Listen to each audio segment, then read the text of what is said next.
आप शुरुआत करते हैं ओ सुन ले ओवैसी, ये संभाजी नगर है, किसी का बाप आने से भी यहाँ का नाम नहीं बदलेगा। That's your statement, right? हाँ, झंडा लहराएंगे पूरे पाकिस्तान में, योर स्टेटमेंट, yes. राइट? आज सुबह उठकर आपने ट्वीट किया, यही समय है, सही समय है सोते हुए को जगाने का, राइट? ये सब आपके स्टेटमेंट से, ये पोलराइजेशन नहीं है फडणवीस जी?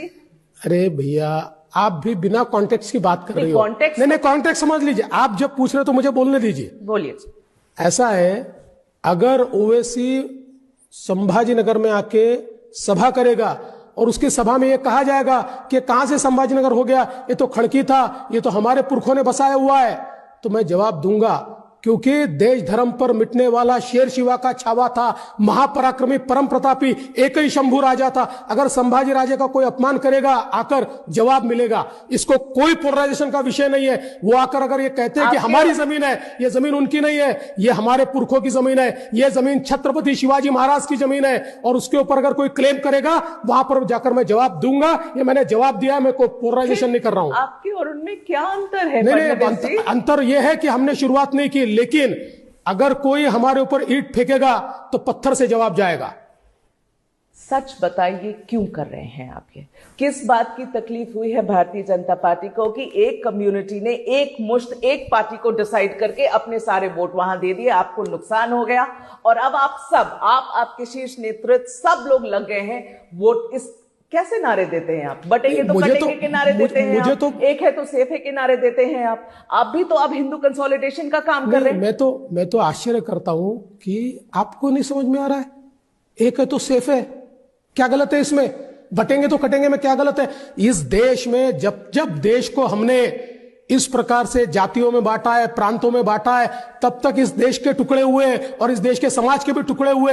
बटेंगे तो कटेंगे सही है, और सबसे ज्यादा सही है जो प्रधानमंत्री जी ने कहा है, एक है तो सेफ है। मैं तो समझ नहीं पा रहा हूं, एक है तो सेफ है कहने के ऊपर ऑब्जेक्शन।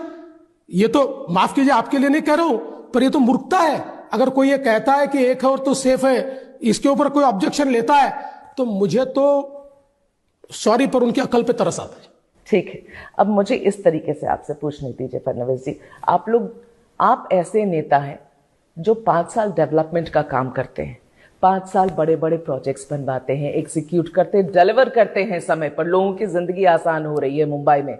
इलेक्शन आते आप हिंदू मुसलमान करने लग जाते हैं। देखिए क्या प्रॉब्लम है, मीडिया को सिर्फ इसमें इंटरेस्ट है। मैं 95% जो भाषण देता हूं, क्यों नहीं दिखाते आप बार बार? उसको क्यों नहीं वायरल करते आप? चलो मैं दावे के साथ कहता हूं, मेरे जितने भाषण हुए, वो भाषण का पूरा कंटेंट अगर आपने निकाला, 95 नहीं, 99% सिर्फ प्रोजेक्ट्स पर बोलता हूं, 99% स्कीम्स पर बोलता हूं, 99% क्या दिशा है महाराष्ट्र का रोड मैप, क्या क्यों नहीं दिखाते आप? आपको तो हिंदू मुस्लिम ही चाहिए, आपको तो वही चाहिए, आपको तो वही वायरल होता है। क्या हो गया है देवेंद्र फडणवीस को? मैं ये पूछना चाहती हूँ, वेयर इज दैट? नहीं, देवेंद्र फडणवीस दे आर, लेकिन जहां अस्मिता की बात आएगी, देखिए देवेंद्र फडणवीस ये एक बहुत कट्टर देशभक्त और राष्ट्रवादी आदमी है। जहां अस्मिता पर बात आएगी, वहां पर देवेंद्र फडणवीस किसी के बाप की नहीं सुनता। तो आपका ये रूप तो अब दिख रहा है। नहीं, ये रूप पहले से ऐसा ही है। हा?